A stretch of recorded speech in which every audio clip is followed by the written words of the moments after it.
Part 1. The proposal that changed everything. I never imagined my husband would suggest something so unexpected. For decades, we had built a life together, one filled with love, routine, and the kind of quiet comfort that comes with growing older alongside someone who knows you better than you know yourself.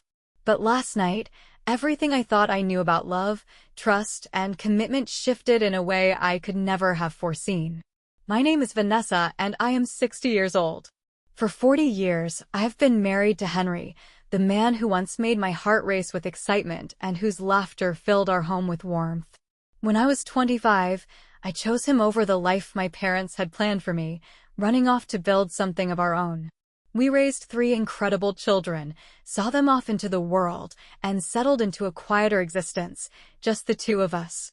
But as time passed, so did the fire we once had.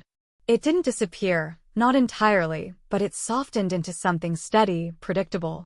Some might call it love in its purest form, a companionship unshaken by the storms of life. But deep down, I longed for something more. I missed the electricity, the feeling of being truly seen, desired, and swept away. I thought it was a silent yearning, one I carried alone. I never realized Henry saw it too. It started like any other evening. I was in the kitchen, stirring a pot of Henry's favorite stew, the aroma filling the air as I hummed absent-mindedly. The house was quiet, save for the occasional creak of old wooden floors. The sound of the front door opening broke my thoughts, and I turned to find Henry standing there, his expression unreadable. "We need to talk," he said, his voice softer than usual. I wiped my hands on a towel and gestured for him to sit. "What's on your mind?" He hesitated, his fingers tapping lightly against the table, a nervous habit he'd had since we were young. "Vanessa, do you ever miss it?" My heart clenched. "Miss what?" I asked, though I already knew. The excitement. The passion. His eyes searched mine, looking for an answer I wasn't sure I could give. "I love you, Vanessa. More than anything. But I can see it in your eyes, you're longing for something we haven't had in a long time." I swallowed hard, unsure how to respond. Of course, I missed it. But wasn't this just a part of growing older? Wasn't this what happened to every couple after decades together? Before I could find the words, he continued. "I've been thinking a lot about us, about how we can bring something new into our lives. And I have an idea." There was something about the way he said it, the weight of his voice, that sent a chill down my spine. "What kind of idea?" His lips parted, then pressed together, as if he was carefully choosing his next words. "Finally," he said it. "I want you to consider spending time with someone else, someone who can bring back that spark for you." The room fell into silence, the only sound the bubbling stew on the stove. I blinked, certain I had misheard him. "What?" "I mean it, Vanessa." His voice remained calm, steady. "I don't want us to grow old regretting the things we never explored. I want you to feel something again, something different." I stared at him, my mind spinning. "Henry, are you saying what I think you're saying?" His expression softened, and he reached for my hand. "I trust you. And I love you enough to let you have this if it's something you want." I pulled my hand away, standing abruptly as a rush of emotions flooded through me. "This is insane." "I don't understand." He sighed, leaning back in his chair.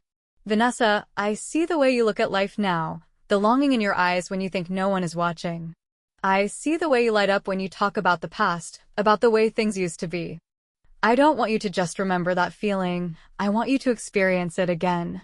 I turned away, gripping the counter to steady myself. My mind was screaming at me to shut this conversation down, to pretend I hadn't heard it. But deep down, a tiny, treacherous part of me wondered, could he be right? Could this be the answer to the ache I had buried for so long? Just then, as if summoned by fate, the doorbell rang. I glanced at Henry, whose expression remained unreadable, and slowly walked to open the door. Standing on the porch was Michael, Henry's oldest friend. His salt and pepper hair was damp from the evening mist, and his familiar, easy smile greeted me warmly. "Vanessa," he said, stepping inside, "I hope I'm not interrupting." My stomach twisted with unease. This wasn't just a coincidence. Henry had planned this. I turned to look at my husband, who met my gaze without hesitation. Michael's here because I asked him to be, Henry said simply. I wanted you to have the choice. The weight of the moment settled over me, pressing against my chest like a vice. Michael's gaze flickered between us, sensing the tension but saying nothing. I looked back at Henry, searching his face for doubt, regret, anything that would tell me this was a mistake. But all I saw was love. A deep, unwavering love that both reassured me and terrified me all at once. I trust you, Vanessa, Henry said, his voice steady. Whatever you decide, I'll be right here. Michael finally spoke, his voice softer now. There's no pressure, he assured me. If this isn't what you want, just say the word. I stood there, frozen in place, my heart hammering in my chest. Could I really do this? Everything I thought I knew about love, loyalty, and commitment was unraveling before me. I had spent years longing for something more, but was this the answer? I opened my mouth, but the words caught in my throat. I had to decide. And whatever choice I made, there would be no going back. The silence in the room stretched between us, filled with unspoken thoughts and an overwhelming tension I couldn't quite grasp. I sat beside Henry, his fingers gently entwined with mine, offering reassurance. But even his steady presence couldn't settle the storm raging in my mind. Vanessa, he said softly, his voice filled with understanding. I need you to tell me how you're feeling. I took a shaky breath, glancing at the fading glow of the moonlight filtering through the curtains. The house felt different, almost as if something irreversible had shifted within its walls. I don't know, I admitted, my voice barely above a whisper. I feel different. Henry nodded, his gaze never leaving mine. Different how? I hesitated, searching for the right words. I feel awake, I finally confessed. Like something inside me that I didn't even know was missing has been found. But at the same time, I don't know what this means for us. My voice cracked slightly at the last word, my emotions threatening to overwhelm me. Henry squeezed my hand gently. It means we're exploring something new. It means we're finding our way back to each other in a way that makes sense for us. I looked into his eyes, searching for any trace of doubt, but all I saw was conviction. This was something he had thought about deeply, something he truly believed could bring us closer. But could I trust that? Could I trust myself? The previous night had been a blur of raw emotions, excitement, nostalgia, and an unexpected rush of energy I hadn't felt in years. Sitting across from Henry now, it felt like standing at the edge of a cliff, unsure whether to step forward or retreat to safety. I just don't want this to change us in a way we can't come back from, I admitted. Henry's expression softened. Vanessa, we've spent decades building a life together. This isn't about change, it's about growth. And whatever happens next, we face it together. His words settled deep within me, offering a strange kind of comfort. Despite my hesitation, I knew that the love we had built over 40 years wouldn't simply disappear overnight. It had endured time, hardships, and life's unexpected twists. Maybe, just maybe, it could endure this too. The weight of his words lingered as we sat in silence, absorbing the magnitude of what lay ahead.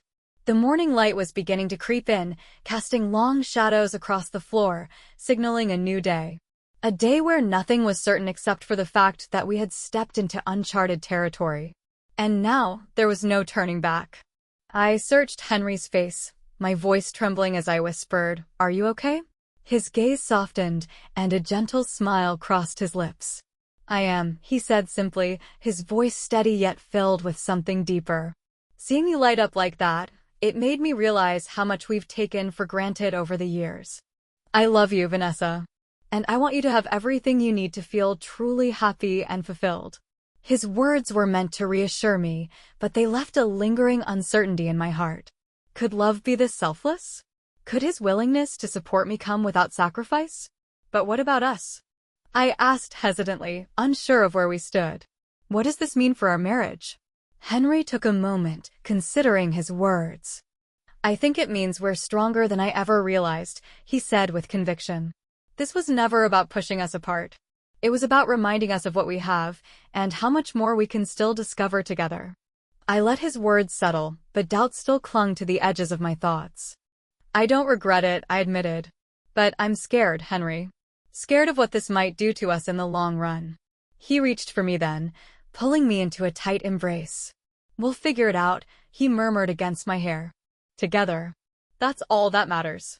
The day passed in a blur, filled with the small, everyday routines that had once felt so ordinary: folding laundry, making coffee, running errands.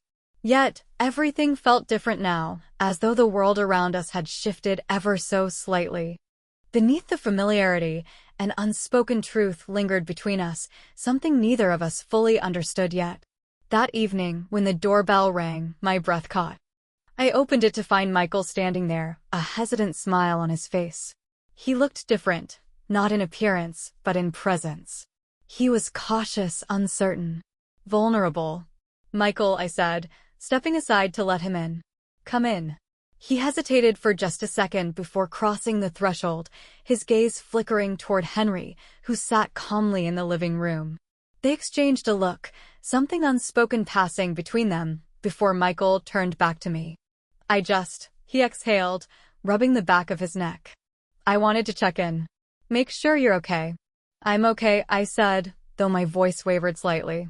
"But it's a lot." Michael nodded, shoving his hands into his pockets. "Yeah," he admitted. "It is." Henry stood then, crossing the room until he stood beside me. His presence was reassuring, grounding. "We're figuring this out," he said in his calm, steady voice. "But one thing hasn't changed. We're family. And we'll face this together." Michael's shoulders relaxed slightly at Henry's words. He gave a small nod.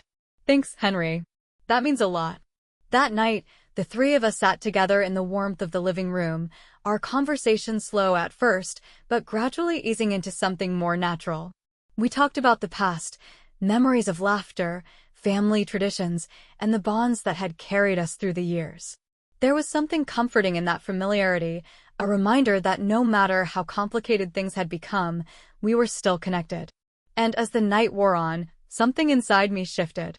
This wasn't just about one night or one decision. It was about the deeper truths that had surfaced, the kind of truths that can change you forever.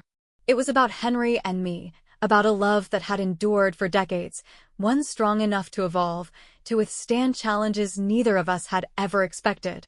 It was about Michael, not as an outsider, but as someone who cared deeply about us both, someone whose presence had illuminated a part of me I had long forgotten. By the time Michael left, a quiet understanding lingered in the air. The path forward wasn't clear, but for the first time in years, I felt a sense of clarity about what truly mattered. That night, as Henry and I lay in bed, wrapped in the familiar warmth of each other, I whispered the question that had been haunting me. "Do you think we'll be okay?" Henry pressed a soft kiss to my forehead, his voice steady and filled with conviction. "I know we will," he said. "We faced so much together, Vanessa. This is just one more chapter in our story." And as I drifted off to sleep, nestled in the arms of the man who had been my rock for decades, I realized that he was right. Whatever challenges lay ahead, we would face them together.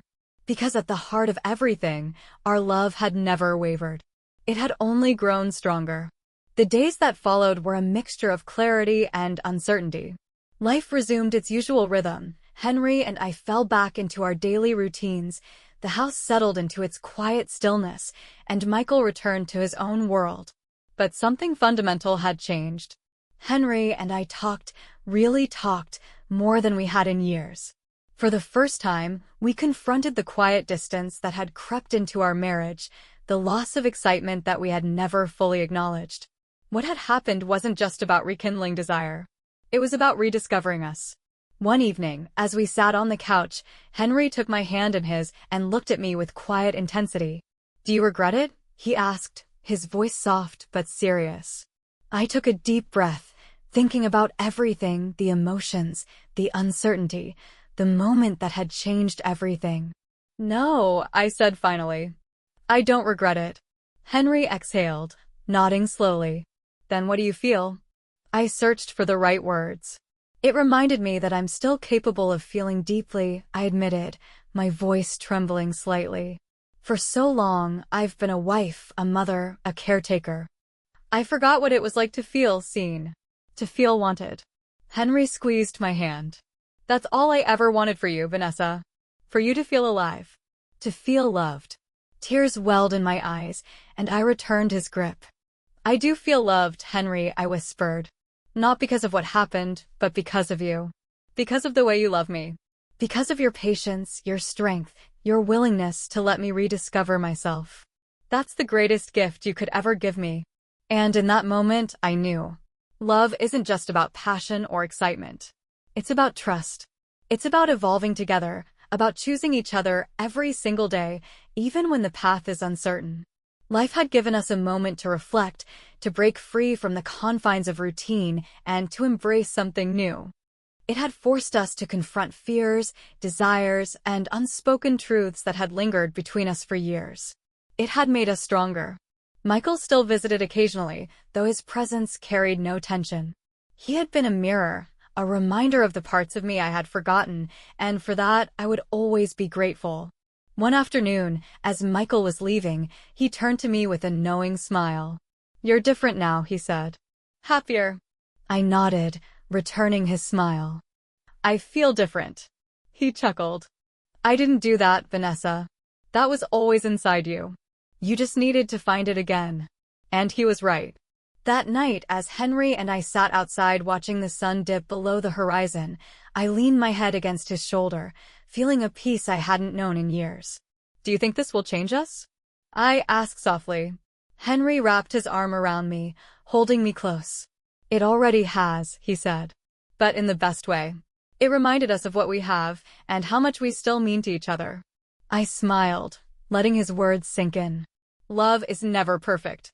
It is messy, complicated, and sometimes uncomfortable. But when it is built on trust, honesty, and resilience, it can endure even the most unexpected of journeys. And for the first time in a long time, I knew we were exactly where we were meant to be.